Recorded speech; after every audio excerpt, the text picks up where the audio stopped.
People will ask me, so Neel, are you saying metrics are bad? No, not all metrics. The scoreboard can make a game more fun. You often need the scoreboard to make the game fun. The problem is not the metric. The problem is you weaponize the metric. You made people feel bad about it. You use it to create pressure. If you want your people to be engaged in their work, make their work engaging. The better way of thinking about purpose is its opposite. Like if the opposite of play is boredom, the best opposite of purpose that I've found is fungibility. You feel fungible. You feel like a cog in the machine. Because even if the machine is incredibly purposeful, if you are a cog in that machine, you will not feel the purpose motive. And that's a very important distinction that people don't quite understand.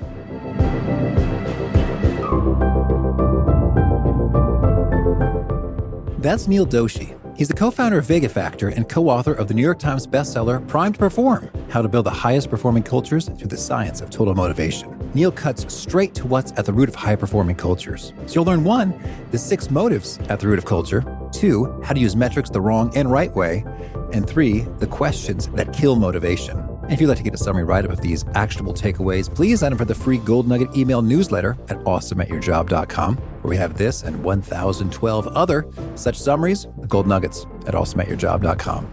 I'm Pete Mockaitis. This is How to Be Awesome at Your Job. And now, here's Neel.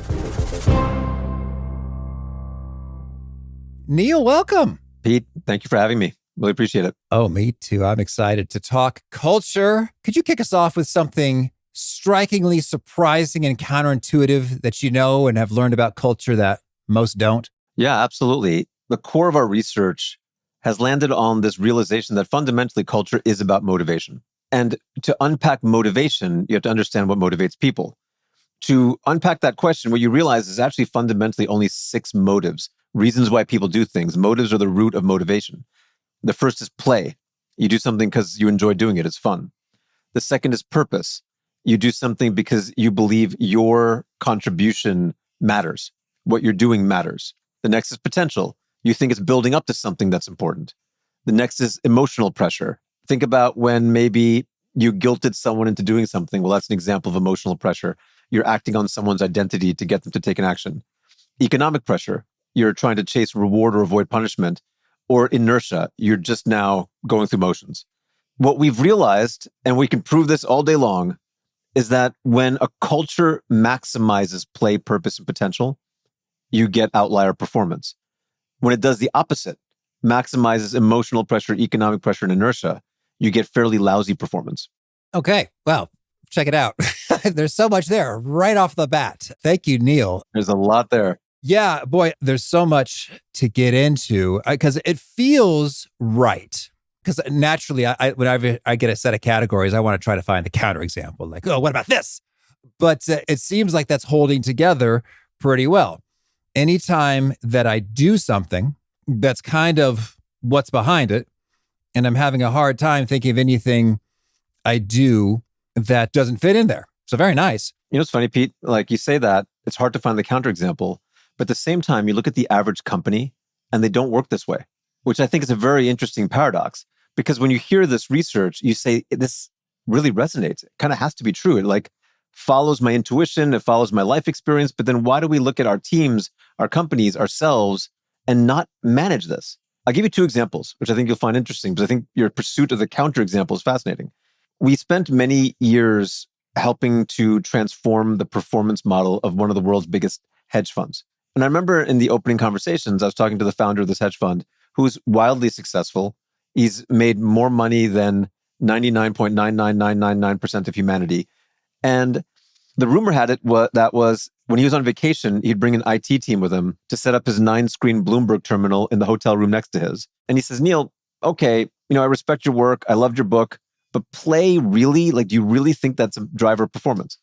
And so I asked him, why do you bring an IT team on vacation and set up a 9-screen Bloomberg terminal when you've already made more money than humanity? And he said, well, it's because it's fun. And I said, okay, that is what made you the most successful person in your industry. And you don't think that applies to any other human being? And that really clicked for him. Yeah, well, I'll tell you. Yeah, trading can be crazy fun, too fun at times. So I'm resonating there. So play, yes, it's just fun. And when you say corporations aren't doing this, you mean they're just sort of ignoring it entirely? or they're only thinking, hey, it's a job, there's a compensation, you need money, therefore we're fine here. And that's about the extent of it. Yeah, I think that's more or less it. A common question and answer I often see and have. So I'll talk to an executive or CEO, and usually it's because they read our book. They asked me to come talk to their team or their company. And I'll say at this point, do you doubt that motivation drives performance? Because that feels pretty intuitive, I would imagine, for most people, that we kind of know that the more motivated we are, the better we perform. So that's an easy one. Like, yes, of course, I know that motivation drives performance. All right, in your company, do you manage motivation? No, not really. Okay, so that's thing number one. Thing number two is exactly what you just said, Pete. Like when you think about how you manage motivation, what are you doing? And generally, what our companies have put into place are systems that create emotional pressure and economic pressure and often inertia. So they're not just not managing it, they're managing it in the opposite direction of how it should be managed. That's powerful. Well, could you perhaps bring this to life a little bit in terms of a tale with a culture transformed? What were things like? What did you go do? And then what happened? One that played out in the news not long ago was the issues that was manifesting in the retail banking industry, specifically with Wells Fargo's fake account scandal. If you remember, this is now circa like 2014 or something like that. Wells Fargo hit the news for ultimately creating on the order of 3 to 4 million fake accounts. Now, that's amazing, by the way. Just think about the volume of that. 3.5 million fake accounts. There must be some motivation behind that effort. Yeah, exactly. You got to want that. Now, the thing about this is when that situation was unpacked, the fundamental reason why was because they were using pressure to drive performance, emotional and economic. And so as a result, you get phenomenon like check the box behavior and cheating. So a different financial institution approached us, and I'll never forget what the CEO said. Literally, these are the words he said. He said, "We know in our industry how to create mercenaries. We have no idea how to create missionaries. So what do we do?" And so I said, "It'll be easier for me to show than tell." And he said, "We've got lots and lots and lots of branches. Why don't you take a dozen of them, do whatever you want. Our analysts will measure them champion challenger style so that we can see, did what you do actually have performance?" So here's what we did. First, we eliminated the pressures. When you looked at these institutions, these branches before, they used to have this weekly high pressure call. The goal of the call was to make you feel bad about your performance. I mean, if you really observe the call as an anthropologist might, you have to conclude that is the purpose of this, to create pressure. Their systems were about pressure. The way they thought about compensation, the degree to which your comp was commission-based, for example, the degree to which your promotion was based on metrics. All of this was essentially a system designed to drive performance through pressure. The first thing we did is we got rid of all that. We got rid of pay for performance. We got rid of the high pressure conversations. And what we replaced it with was a system that was really about creating play and purpose. Now, what does that look like? Think about the times where you felt real play in your work. Like my guess is what it felt like was you were chewing on a new problem. It was really interesting. It was filling you with curiosity. Maybe you had the opportunity to learn something or experiment in some way. These are all precursors for growth. Fundamentally, if you think about the opposite of play, it's boredom. And so it really tells you that play is highly attached to novelty. So what we did was we put into place a set of practices, rhythms, measurement systems that were about play and purpose. So for example, in our future state branches, every week, every branch would lay out the problems they want to solve. These aren't goals. These aren't financial metrics. These are just problems they want to solve. And the ask of every person is to come up with ideas and as a team, decide which ideas we're going to experiment with. They just ran that rhythm every week. It was fun. When you start to understand the problems that we're trying to solve, well, this is really interesting. And I can come up with my own ideas. That's really interesting. And as a team, we're going to help improve and choose ideas to experiment. Well, that's interesting. And I'm going to actually run experiments. Well, that's really interesting too. That is one of about 5 different tactics we put into place, probably the most powerful one. And immediately you saw a bunch of changes happen. You saw everyone start to care about performance without all the pressure because they start to view it as a game. You start to see everyone create more ideas. As they created more ideas, their sense of ownership increased. As their sense of ownership increased, that casts a halo on all of their work. All of their performance increases. We're measuring motivation as we go, so their motivation is increasing. And ultimately, they were measuring performance. And what they found was productivity, customer satisfaction, and sales all increased. And that was after eliminating the pressure systems. Oh, Neel, that's so cool and beautiful. That notion of play, like, yes, that stuff is fun. And that's what they say. I'm thinking about in Silicon Valley in terms of, well, if you want to attract the top talent, the most brilliant software engineers, the top thing is not the foosball table or the compensation. It's like, are you giving them interesting problems they get to solve? It's like they're playing, they're using their brain like, how would we do that? And then they get to try some things, experiment, see if they worked, vibe with other talented, sharp people who push them. So they're learning and growing and trying new things. And then in the course of doing it, they actually care about the metrics. And I'm also thinking about a time I coordinated a couple youth leadership conferences. And I was really big because I used to work at Bain. So I was big on the net promoter score. What is the satisfaction of our students who are attending these? And so I had tracked it from the previous year, and everyone was a volunteer. So with my team, my staff, I didn't, have any economic anything over them. But we were just thinking, hey, how could we make just like a really amazing experience? Last year was great, but can we make an experience that's even better? And so we had all these ideas. Well, we could try this, we could try that. Well, maybe let's watch out for how we do this, get some more outside time, mix things up, make this interact. So we had all these ideas and we were playing with them. And then I thought like nobody else really would care about this net promoter score metric all that much because like, hey, I was a guy who worked at Bain and I'm a numbers dork. And so that I remember I told my buddy Graham, a fellow volunteer, is like, our net promoter score is higher than last year by like 20 points. And he said, yes. He was so jazzed. Yeah, like totally. It was like other people were in the room, like startled. Like he was just told like we won the lottery or something. And he gave me a huge bear hug. And it was like, oh, I didn't expect you to care about my dorky little number nearly so this much. So true. But you did because we were playing. And then as you're playing, you're invested and you care about the performance and the winning, even though I didn't say, now, Graham, if we don't boost our net promoter score, then this was a failure, or I'm taking you out for drinks. Like there was none of that. Exactly. Pete, what you're raising is a really important misconception I often find in our research. Well, people will ask me, so Neel, are you saying metrics are bad? The scoreboard can make a game more fun. You often need the scoreboard to make the game fun. The problem is not the metric. The problem is you weaponize the metric. You made people feel bad about it. You used it to create pressure. If you set up a game like you just did, you set up a game, you had a scoreboard for the game. You didn't put any pressure against the scoreboard, but you encouraged experimentation. You encouraged thinking, problem solving. Well, now the whole thing is fun and you feel a great deal of ownership for that. And so in a lot of these systems, what you find is companies are using their measurements the wrong way. The irony is like you see goal systems in companies and you ask, well, what is the purpose of a goal system? Like, why are you doing this? And generally, if you're really thinking about it, it's two things. I'm using it to create focus and alignment and motivation. But it's the second one that often gets completely forgotten. And so you see companies with goal systems that are actually creating a great deal of pressure, negative motivation. And what you described is a perfect example of the opposite. And I want to back it up all the way to almost your first sentence. You say, culture is about motivation. That seems to really cut to the core of things because so often with culture we say, oh, is it more of a top down or is it a bottom up or distributed?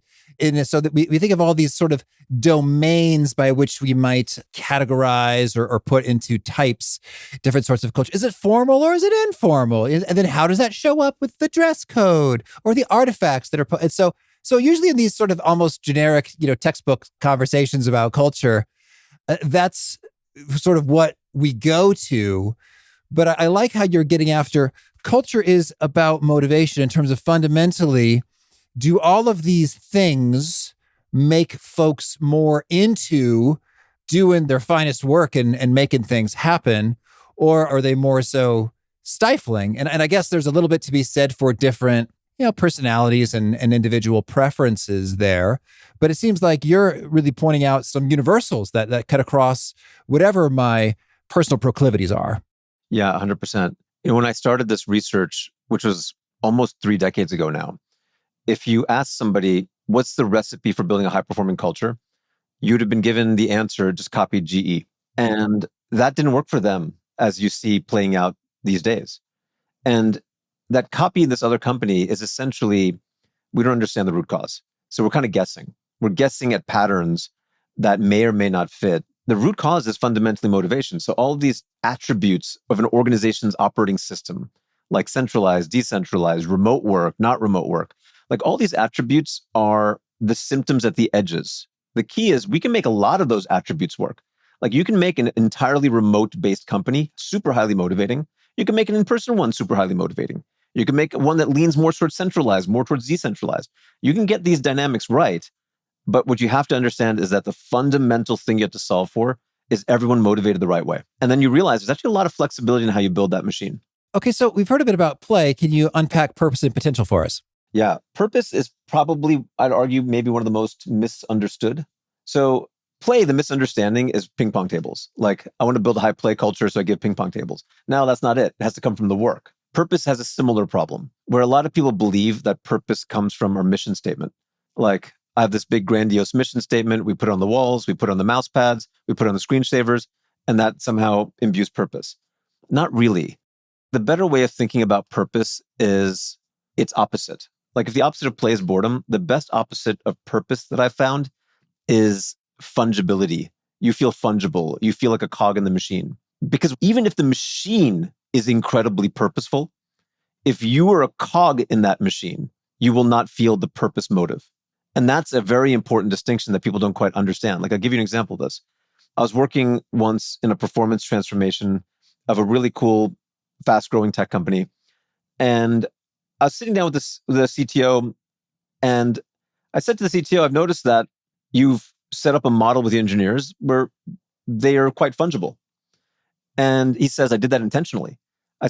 He says, Silicon Valley, low retention rates, lots of attrition. I need to make sure I don't have business continuity problems. So I've made them all fungible. And I said, by making them all fungible, you've increased your attrition rate because they don't have that purpose motive. They don't feel like they matter. They don't feel like their work matters. Their contribution matters. It's about personal purpose. And that's the thing companies really miss on the purpose motive. It's you feel like your contribution matters every day, day in, day out. If you don't go to work that day, outcomes that you care about won't happen. Another example of that is think about like the modern day call center, where you're sitting in that call center, you're plugged into a phone system.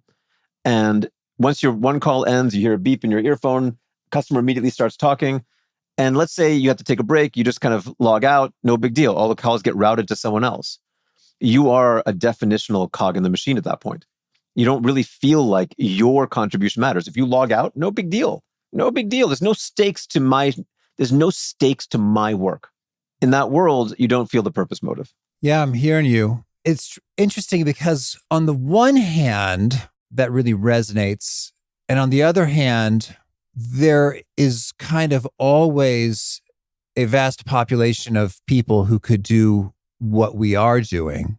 So it's like an individual person, has talents and skills and abilities and is fun and special and unique as a, miraculous creation. But also, just as the call center employee could be swapped in for another call center employee, so too could the software engineer. So maybe let's get a little bit clearer on the stakes. It's like outcomes they care about will not be advanced if they don't show up to work. I totally hear you. Like, on some level, aren't we all replaceable? Yeah, totally. Doesn't mean that a company has to make you feel that way. Like, let me give you a simple example. Toyota. Toyota does this incredibly well on the automobile assembly line. So if you think about an automobile assembly line, how could that not be cogs in the machine? Like, you're standing there, this chassis kind of rolls up in front of you, you maybe bolt a door on, it rolls away. How do you not feel fungible? How do you not feel like a cog in the machine? What Toyota does, Toyota has a very deep and interesting set of beliefs, which turn out to be highly accurate. Their beliefs stem from the realization that there's really two types of performance. One type is called tactical, the other is called adaptive. Definitional opposites. Tactical is how well you stick to your plan. Adaptive is how well you don't stick to your plan. You could think of it tactical as convergence, adaptive is about divergence. Definitional opposites. So the Toyota line worker who's just standing there, just mindlessly plugging the bolt in, that's all the tactical performance side of the job. What Toyota realizes is that there is so many possibilities for improvement on an automobile assembly line, they can't even really compute it. That every job could be done better, every part could show up broken, every supply chain can have an issue. And what they want is they want their line workers to be as adaptive as possible. And they've built that into their system. So imagine you're that guy, you're bolting the door on that car, and you have an idea. It could be any idea. It could be to improve your performance in any way. You reach up above your station, and there's this yellow cord hanging from the top called the andon cord. You pull that cord, your line manager comes up to you and says, what's your idea? You say, well, if my my tool was shaped a little bit differently. I could do this job better, cheaper, faster, safer. That your line manager is kind of jotting it down on a clipboard. In your team are machinists whose SLA, their agreement to you, is to take your idea and hack together something that you can try within 24 hours. They bring it back to you, you try it. If it works better, they scale it up. If it doesn't work better, no big deal. There's a bit more nuance to this process. I'm kind of simplifying it a bit, but the gist of it is they are saying to every line worker, your ideas matter. And by doing so, they've emphasized the adaptive side of their job, where your unique thoughts are important. Your unique ideas are important. And so they've essentially built a system that emphasizes the part of the job that requires you to think and actually de-emphasizes the part of the job that doesn't. A lot of companies get this completely wrong. Like the biggest thing I've seen as a mistake is they think that Toyota's system is a suggestion box. So like Pete puts an idea in a suggestion box and some group of folks in corporate think about it. This is not at all what Toyota's done. It's Pete's idea. We're arming Pete with the tools to experiment. Pete's going to see if his idea worked or not. Pete's going to be the one that learns from it. That is a fundamentally different model than most organizations could even wrap their heads around. And so not only is that building your sense of play, it's building your sense of purpose also. Yeah, it just sounds sort of fun. I kind of want to hop on a Toyota line right now and see what ideas come to mind. This is what's remarkable about what they've done. They've taken a job that most managers would have said is motivationally irredeemable. You just cannot make this job motivating. They've taken that job and they've pulled those levers as hard as anyone could possibly pull them to great success in terms of both productivity in factories and quality. Now, you've got a turn of phrase, the total motivation factor. Can you define that for us? And this is actually a number that can be calculated. So if you start with that foundational research that proves that if an organization creates more play, more purpose, more potential, and less emotional pressure, less economic pressure, and less inertia, you'll get to maximum performance outcomes. Now, it turns out that performance is actually shockingly hard to measure. You can measure the tactical side of performance, like how many cars do we make? It's hard to measure the adaptive side. Because how do I measure, did you come up with a good idea or a bad idea? Or did you experiment? Did you not experiment? Did you see a problem? Did you not see a problem? Like all of the adaptive side of work is actually very, very difficult to measure. But what we found is motivation is actually not difficult to measure. And what we recommend to most organizations is measure motivation. If you know that it's the root of performance, measure it. And that measurement essentially measures the degree to which you feel play, purpose, and potential. Those are positive to the number. The degree to which you feel emotional pressure, economic pressure, or inertia, those are negative to the number. And that number is the total motivation factor. Relatively easy to calculate, highly predictive of performance. And so much like you found with Net Promoter Score and your example with your volunteers, the act of measuring something, as long as you don't put pressure against it, actually signals you value it. Oftentimes in more organizations, what you measure is the strongest signal of what you value. And so measure it, you're signaling you value it, you're signaling you want people to think and experiment against it. It starts to become a self-fulfilling prophecy of improvement at that point. With the measuring, is it just sort of surveys or how is that figure actually generated? There's a few implements. I'll describe to you our most cutting edge implement. Because the challenge is, what we found is the act of measuring something affects the thing that you're measuring. There is certainly a quantum physics aspect to human measurement. So for example, a very simple example, like let's say I had a survey for an organization that had a question that was, Pete, on a scale of 1 to 10, how much do you hate your CEO? Like obviously no one's going to put that, but let's say I wrote that question. Well, all of a sudden I'm priming you to think a certain way. The question itself is priming a thought process. Oh, it didn't even occur to me to hate my CEO. Well, now that you mention it, a little bit. The funny thing is, I'm kind of giving you an absurd example, but I see more subtle versions of that exist in organizations' measurement systems. In the spirit of trying to measure negativity, they often prime negativity, which I find to be really fascinating. Like you're trying to build an organization where people have agency. They're trying to affect that. Agency is fundamentally an attribute of play and purpose. You can't really have play and purpose without agency. So you're trying to create these cultures of agency, these cultures of positivity, hope, optimism. And then you have instruments that actually are priming the opposite. Like instruments that are saying, Pete, you have no agency. The only way you can affect change is to anonymously complain to our executive team.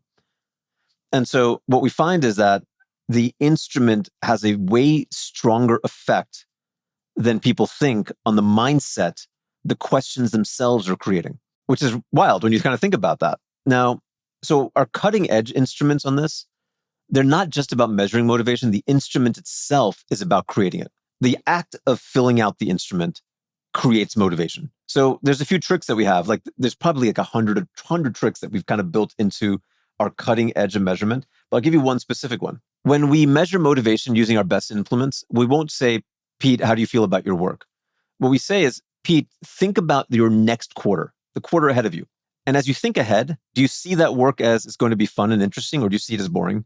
Do you see that you will have a lot of personal impact, or do you see that you won't? So play in purpose, and we kind of go through all the motives that way.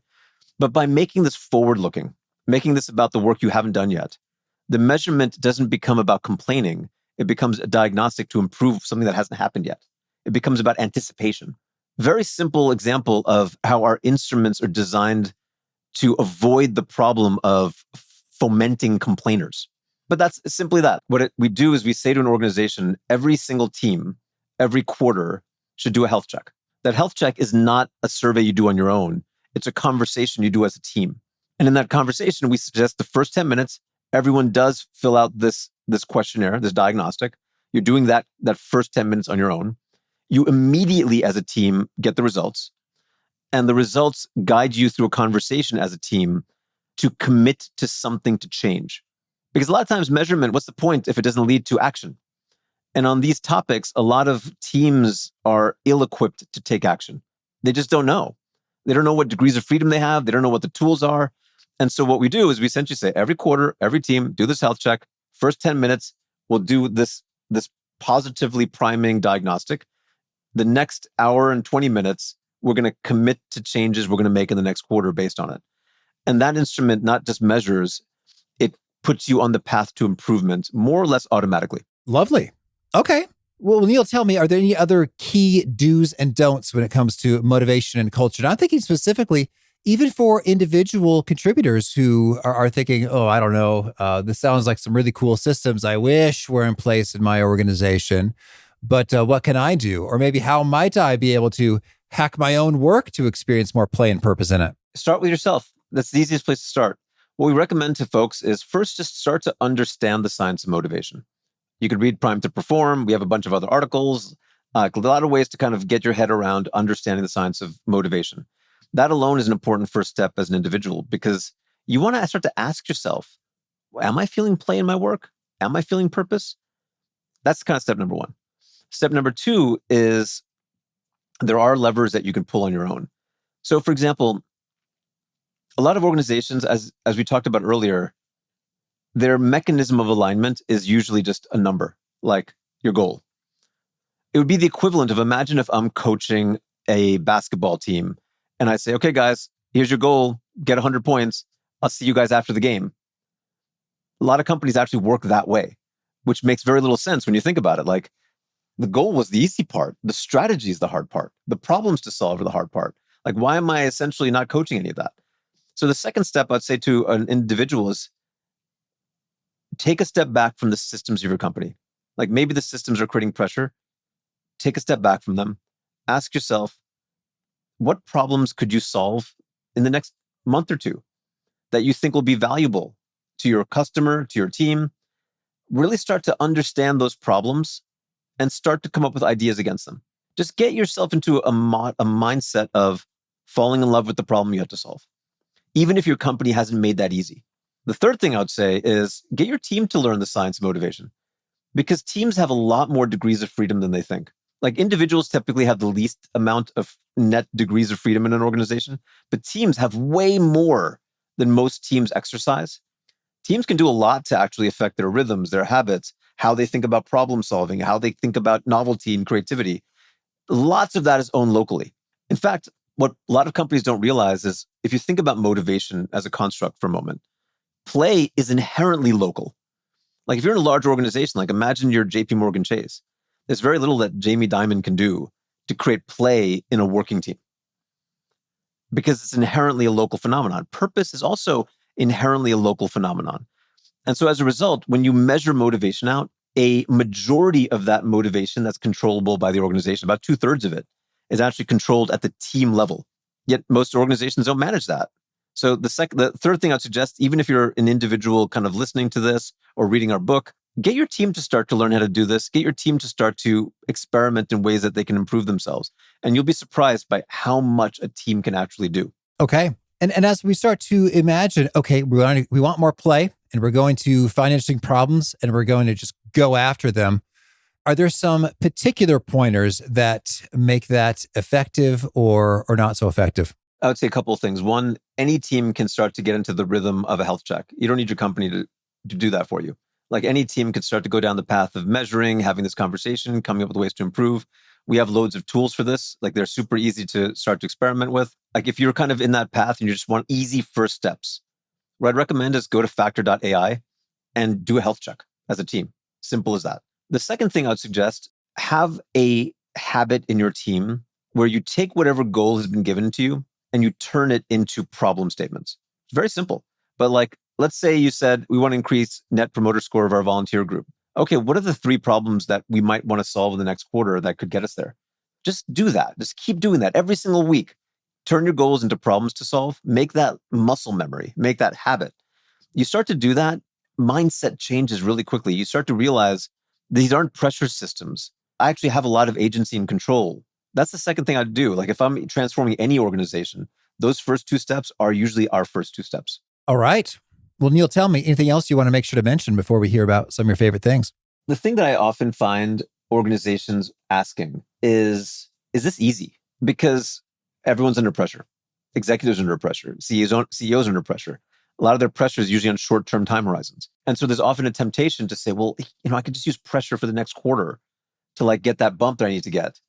And maybe like we deal with this in a few years. The funny thing is, at this point, it is just as easy to motivate a performance lift the right way as it is to motivate a performance lift the wrong way. It is just as easy to do it. And you just have to learn a new technique. And so the one thing I'd want to make sure every person, every individual contributor, manager, leader, CEO realizes, you want the short-term lift, you can get it by motivating people the right way. You don't have to motivate people the wrong way to get it. Big thanks to Neel for sharing his wisdom with us. And big thanks to our sponsors. Check them out. One sponsor to check out is Jenni Kayne. The holiday season is officially upon us, and Jenni Kayne is a top destination for the very best of all things festive and gifting. They've got a handy gift guide that makes it oh so easy to check off everyone on your list. Jenni Kayne has luxurious cashmere pieces, such as my all-time favorite hoodie that I am wearing right now as I record this, and tasteful homeware pieces, such as their legendary candles. Their coats are also super adorable and cozy and a great answer to the cold temperatures approaching. Finally, check out Jenni's Edits, which provides favorites under $250 and lists out handy gift-giving categories. For a limited time, How to Be Awesome at Your Job listeners get 15% off your first order when you use the code AWESOME15 at checkout. Now that's on top of their 10% rewards back rewards program. So to get 15% off your first order, visit JenniKayne, jennikayne.com, and use the promo code AWESOME15 at checkout. One sponsor to check out is LinkedIn Jobs. Did you know that you can post a job for free at linkedin.com/beawesome? And with a fresh year, perhaps you're like many small business owners looking for some fresh insight and talent to make 2024 extra amazing. Well, LinkedIn Jobs has created tremendous tools to help you find the right professionals for your team faster and free. I love how they make it so easy with their promotion and selection tools. LinkedIn isn't just another job board. No. LinkedIn has a vast network of more than 1 billion professionals, which makes it the best place to hire. Here's some fun facts. 86% of small businesses get a qualified candidate within 24 hours, and small businesses rate LinkedIn Jobs #1 in delivering quality hires versus leading competitors. You can post your job for free at linkedin.com/beawesome. That's linkedin.com/BEAWESOME, as in you are being awesome, be awesome, to post your job for free. Terms and conditions do apply. Okay. Well, now could you share with us a favorite quote? Something you find inspiring. I'll give you one that we often use in our own work, because people come to us and they often say, Neel, my engagement levels are low. Like this engagement scores are low. How do I grow engagement? What's the trick? What's the perk? What's the next ping pong table? Simple answer. If you want your people to be engaged in their work, make their work engaging. That's it. Okay. Full stop. The other one I find out I'm often using in change management with companies is you can't wake up somebody who's pretending to be asleep. One of the biggest problems I find in a transformation is often we'll work with CEOs who'll say, I want the outcome that you're describing. I want the more adaptive organization. I want the higher motivated organization. That's great. Their existing systems typically are the problem. And their existing systems usually create a great deal of pressure for their middle managers. So the middle managers are usually under the weight of a lot of pressure. And that problem is that pressure makes you less adaptive, less likely to learn, less likely to experiment, less likely to try new things. And so the ironic challenge of change into a high-performing organization is your high-pressure organization is the thing that thwarts change. That's the irony of this whole thing. A lot of organizations will implement systems that will incentivize people to resist change. And so when we often work with an organization, what we'll find is that there'll be people that will say, we can't do this, we shouldn't do this. Like, this isn't the time to do this. Like all sorts of change barriers. Sometimes overt, sometimes passive, like passive aggressive. Now, when you talk to those people individually, they're not bad people. I worked with one, for example, where we're doing this big transformation and I'm sitting down with this person who started off as being someone that was resistant. And in this meeting, he sits down and he says, Neel, first of all, transformation is going really well. Can I talk about my kids? And I'm like, sure, let's talk about his kids. And he says, Neel, before I learned your research and I read your book, I was a high pressure dad. All I would do is exert pressure on my kids. And he said, I found that they started avoiding me. They didn't want to spend time with me. I come home from work, I'd see that they would scatter. Their grades weren't very good. And so we're going through this transformation. I'm reading your book and I thought, I am that high pressure dad. So he says to me, what I did with my eldest son was I said one day, hey, if you don't have to go to school, what would you want to do? And I really listened. And he said, my son surprised me. He said, I'd want to go to school. And here's why, and here's what I want to learn, and here's what I want to get. So his strategy as a father shifted entirely from pressure on grades, for example, to I'm going to help you do the thing you want to do. I'm going to coach you, I'm going to mentor you, I'm going to support you on the things you want to do. He said, I started to do that. My kids stopped avoiding me. Their grades in every way went up. And all of a sudden, my relationship has completely changed. I just want to thank you for that in this conversation. Now, my point in the story is the people that I often run into in organizations that are resisting change are not bad people. They're byproducts of the system that the company has built around them. And so the challenge is the system is causing people to pretend to be asleep. Okay. Yeah. Thank you. And a favorite study or experiment or bit of research? I'll tell you one that I really adore. Researchers wanted to understand the impact of motivation in the wild, like a natural experiment. Like, is there something that happens in real life that they can actually see and measure? So what they found was an interesting case example were sugarcane farmers. So sugarcane farmers, before their harvest, you can imagine that many of these folks are operating hand to mouth. And before their harvest, they have to put out a lot of cash because they're not actually earning from it. So before their harvest, most take out loans. Most are hawking personal goods to fund their operation, feeling a great deal of pressure. Like if the harvest goes bad, it's a real problem for them. Then after the harvest, loans are being paid back, their pressures decreased. So the experiment they did was they took these sugarcane farmers and pre-harvest and post-harvest, they put them through essentially a set of intelligence tests, like various forms of measuring cognitive aptitude, flexibility, et cetera.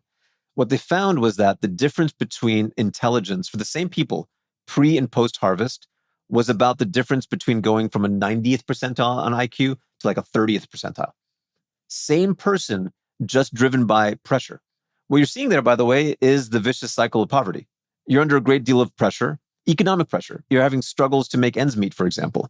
Your economic pressure increases, your adaptability decreases. Therefore, your work performance decreases. Therefore, you perform worse and it's harder to get a job. And so you end up with a vicious cycle. This experiment clearly showed that, and not even in a laboratory setting, in like a real life setting, which is one of the reasons why I love it so much. Oh, thank you. And a favorite book? Maybe rather than favorite, I'll tell you what I'm reading that's latest. I'm reading a book right now called Pattern Breakers. It's by a set of seed stage VCs in Silicon Valley. And they're laying out the pattern of what they see in ideas that typically result in breakthrough growth. It's a really good read, especially if you're an organization that needs to build a culture of adaptive innovation. Okay. And a favorite habit? My favorite habit right now is bedtime with my kids. So one of the things I'm doing these days, which I think is really fun, is I'll have my kids come up with a bedtime story and I'll ask ChatGPT to make it like a rhyming epic. And so the kids will write a little story. They'll be silly. Like my youngest is about 4.5. So her last story was about how she and her brother went to the beach. They got their foot stung. They went to a doctor. They went back to the beach and there were aliens there. And the aliens were messing up the beach and they had to fix that problem. That was the story that she wanted to tell. So I just plugged that into ChatGPT, got this long rhyming epic of the story of Sam and Cam and the beach. So this has been my bedtime routine for the past few months. It's just been a lot of fun. Beautiful. And if folks want to learn more, get in touch, where would you point them? Go to factor.ai. You'll see a lot of things there. You'll see tools to measure your motivation, to drive problem solving in your team, to actually just fully manage your teams. You'll see our research. We publish new research usually every other week. So you'll see the latest thinking on things like remote work or burnout, things that are affecting the workplace today. Go to factor.ai and you'll find all of that. And do you have a final challenge or call to action for folks looking to be awesome at their jobs? My final challenge is, at this stage of the game, you can find a job that motivates you the right way, or you can turn yours into one that motivates you the right way. Like when I first entered the workforce, the reason why I studied this was I was so demotivated in my first job, I couldn't even tell you why I was. I couldn't even explain to you the reason that I was feeling demotivated. And I didn't have the tools to fix that. I didn't have the tools to understand that. 30 years later, we have the tools to understand it. We have the tools to fix it. So my ask of everyone is, if you're feeling like you're in a state of demotivation, don't linger in that. These are now solvable problems. Take a step, learn more about it. You can fix this. Beautiful. Well, Neel, thank you. I wish you much peak performance. Thanks, Pete. I really appreciate it.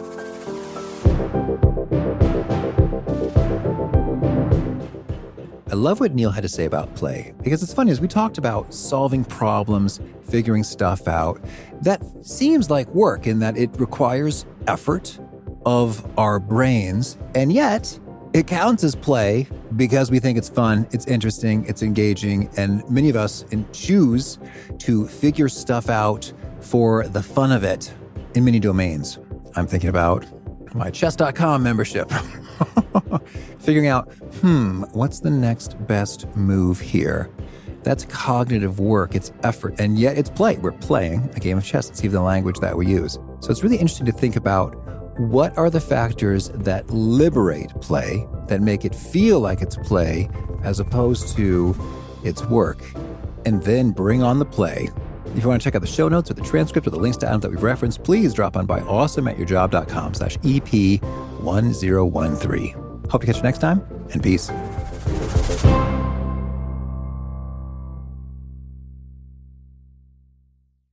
You've worked hard to build your brand, so why settle for one-size-fits-all branded clothing? Lands' End Outfitters creates apparel your employees will truly want to wear that unites your team in comfort and style. It's why Lands' End Outfitters has been a branded apparel supplier to some of the world's most respected brands for more than 30 years. From logo polos to fully customized branded wardrobes, our world-class outfitters will partner with you to help your team feel confident on the job and put your brand into action, all backed by above and beyond expertise. See why Lands' End Outfitters should be your branded apparel partner. Go to business.landsend.com/pod20 and use code POD20 for 20% off your first product. That's business.landsend.com/pod20. Code POD20 for 20% off your first product.